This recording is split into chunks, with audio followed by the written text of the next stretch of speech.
Welcome to Sasquatch and Sourdough, the podcast where we embark on a journey into the depths of the unknown, weaving together threads of ancient scripture, tales of high strangeness, and the joys of nature. Whether you're a seeker of truth, a lover of the great outdoors, or simply hungry for a good story, Sasquatch and Sourdough invites you to join us on a journey of discovery, wonder, and deliciousness. So grab your backpack, sharpen your senses, and prepare to explore the sacred mysteries of our highly strange world like never before. Well, welcome back to Sasquatch and Sourdough. I am your host, Christina, and I am in the kitchen today with my beautiful best friend, Crystal. Hello. She's back from Texas. I'm back from Texas. But she's been back for 7 years, but we had the worst audio problems ever. We had a lot of technical difficulties. Oh, but they're all fixed. Yay, praise God. Hooray. Hooray. All right, do you want to tell us about Texas? Sure. Yeah, Texas was great. It was very big, very busy, Everything's very bigger in dry. It's just really different from Maryland. I really enjoyed seeing my husband's family and his cousin who lives on a really cool little ranch in Sulphur Springs, Texas. Nice. And he has land that he leases out to people that own cattle. So they bring the cattle there and they get fat on the land and then they move them around from field to field. Mm-hmm. I saw a lot of armadillos. Saw a lot of cowboys. Really fun cowboys in Fort Worth. Every time I think about Texas, I just think about that part of Pee-wee's Great Adventure. Pee-wee's Big Adventure. Oh, yeah, I know exactly what you're talking about. He's looking for the Alamo. The basement in the Alamo, and they all laugh at him. Yeah. But Fort Worth, the stockyards, is this little historic area where they do reenactments of what it would have been in the 1800s when they were putting cattle on auction or whatever. Oh, cool. And they had a gun shootout, and they had these guys dressed up like they were from the 1800s with their guns, and they had blanks in them, but they were shooting guns. Oh, wow. And it was really loud. And he was plug your ears if you got little kids. We didn't take him seriously, and then we were ah! This is a lot of gun. We are in a war. We're actually in Texas. There's a man shooting a gun right in front of me. It's amazing culture shock. Yeah. Lots of taxidermy. So much taxidermy. Really? I don't know what that is. It was that part in Ace Ventura, and he's lovely room of death you have here. It was that guy. It was raccoons playing banjos and playing cards and drinking beer. Oh yeah, you said I that sent to you a me. picture. There was squirrels doing all kinds of things, rowing boats, cooking dinner. And my littlest daughter, she's I really just want one of those squirrels. Meanwhile, they're $200. She would. You want me to buy you a taxidermied squirrel for $200 as your souvenir from Texas? You guys don't know this girl. She would want a stuffed squirrel. Mm-hmm. She would absolutely want one of those for her room. So instead, she settled on a couple tails. She got a coon tail, a fox tail, and I think one more, but I can't really remember. And she wore them on a belt. For the whole day. She just walked around with all these animal tails hanging off of her. She is Annie Oakley. Yeah. I love that. She really enjoyed Aww. herself. It was fun. There's got to be a book series she could get into about a little girl shooting animals and making skins. Well, yeah, The Little House on the Prairie, the first book, is all about living in the big woods and how they hunt, and then they use every single part of the animal. So Crystal's back from Texas. The community is really, like I said, just taking off. I'm really just still encouraging people, if you have stories, We would love to hear your stories. Love to hear your stories, especially if you're in Maryland or the surrounding areas. We're going to go to Delaware in June. So any Delaware stories, those are definitely helpful too. I want to hear some pirate stories. Delaware has some really cool pirate stories. We apparently have pirates in our family. Absolutely fascinating. Anyway, okay. we digress. So what we've been trying to talk about forever is Jerusalem Mill. So if you are in the area, it's just such a great day trip. It's beautiful. It's so awesome. So what we did was we took the littles. We took them to. Oh my gosh. Sorry. We can't even do it. We took him to Green's Family Butcher in Kingsville. It's awesome. Right on Ballet Road. Yep. So if you are like kind of on your way like through Harford County, like going camping, whatever, they've got the best breakfast sausage. And the men that work the counter are the nicest. They're so nice. You know when you walk up to a counter and you don't really know what you want, you're just kind of standing there looking around like, ugh. And they're like, "Hey, how can I help you?" Or just randomly taking so helpful. Just taking B-roll for your podcast. Yeah, because I did that. And he gave us, what were they? Sweet beef sticks. Sweet beef sticks. Yep. That is a protein-packed snack and for the road. Yep. And you need 17,000 grams of protein. Yeah. Apparently. Who knew you needed so much protein? It's like the problem with my diet is there's not enough. So now I just eat protein. Just eat all the beef sticks. What's this? What's this vegetable? Get out of here. Do you have any protein hidden in you? You've got no protein. You have no value. Yeah, so that place is just awesome. We are not doctors. Awesome. We are not. No, I'm sure by this time in episode, what is this, 4? I don't even know. Yeah, I think it's 4. Oh, and actually, you know what? 4. This is going to be the first. We do have a sponsorship, so we're going to be putting our new ads. Oh, great. Yeah. When is that starting? It's going to be this episode. Oh, okay. So that's lovely. Surprise. Yay. You guys are going to love it. Our intern, Rob, helped to make them. So thanks, intern Rob. Thanks, Rob. We're going to get you some shout out. Some more beef sticks. So there's a lot of covered bridges around the East Coast where you really can't drive over them anymore. They're protected historical landmarks. People don't want you messing with them. They don't want you graffitiing them. And a lot of times they're just so old that they're not able to support like the weight of our cars. But you can still drive over this bridge, which is really, really cool. Like in Beetlejuice. Yeah, just like in Beetlejuice.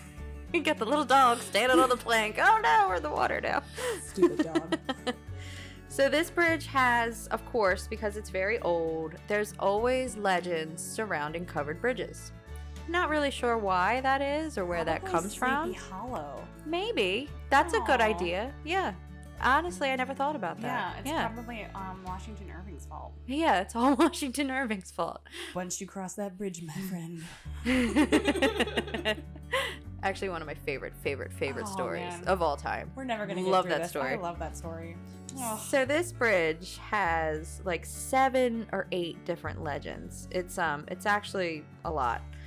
There is one legend that says if you go over in your car and you stop it, turn off your lights, honk your horn, and then look in the rearview mirror, you're able to see silhouettes of swinging bodies. Ugh. So that seems to always be like the main legend when it comes to these bridges, is that there's like lynchings or hangings or something like happening in the rafters above. Mm-hmm. So the first legend is of Civil War soldiers that committed suicide by hanging themselves from the rafters. Then there were lynchings of escaped slaves that were discovered and hung from the bridge. There was also a rumor that there was an old hermit that lived under the bridge in the 70s that would kidnap and eat hikers. Ew. Cannibal hermits. Or a troll. That's like a lot, right? That's a very loaded legend. I don't know where that one came from. But it actually might tie... That is a lot. Does anybody know anything about that? That's kind of... I don't know. I would love to hear more about that one. But this is just everything that I found on the internet. Yeah. So anyway, so the hermit dude might tie into... There is supposed to be a monkey-like creature with a really long tail that protects the bridge. And then there's a red-eyed demon that lives under the bridge. Okay, so the hermit like solves all those mysteries, kind of. It kind of ties them all together. Kind of. Yeah. Oh. Then there's also the woman that I guess was postpartum and decided to throw her baby off the bridge and then hang herself. Yeah. And it's said that you can still hear her singing lullabies to her dead baby.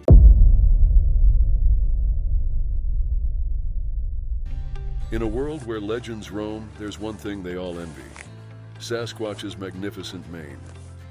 Wow, have you seen Sasquatch's hair? It's incredible. I wish my hair was that thick and luscious. Say goodbye to thinning hair and hello to Sasquatch-level locks with Bigfoot Growth Elixir. Our scientifically formulated serum promises thicker, fuller hair in just weeks. Unleash your inner cryptid and embrace the legend. Unlock your hair's potential with Bigfoot Growth Elixir today. I never knew my hair could look this good. So this story actually comes from our dear friend and listener, Kim Tina. I knew about this, like, kind of when it happened. Mm-hmm. So she was with a group of friends. They were just kind of like out on a fall night. I mean, who doesn't, like, yeah, That's what I looking wanna for do. spooky stuff. You're looking for like spooky stuff, especially in the fall. And especially when there's like a historic covered bridge, Mm-hmm. you know. So they go, and this is back in, I mean, I guess we were like right out of high school, I think. Like early 2000s. Yeah, so cell phones are not what we have today. No. Like, No, I don't even think I have one yet. no, I don't think, like, I had a pager or something. Yeah, I still have my pager. My trusty pager. 911 call. Hello. Me. Yeah. Hello. Upside down. Right. It's ridiculous. But so, yeah, so they had like flip phones, so it wasn't anything, you know, crazy technological. So they went over the bridge, and I had it actually like written down, but basically like all the technology stopped. Oh. Like they stopped on the bridge. Mm-hmm. The car didn't stop.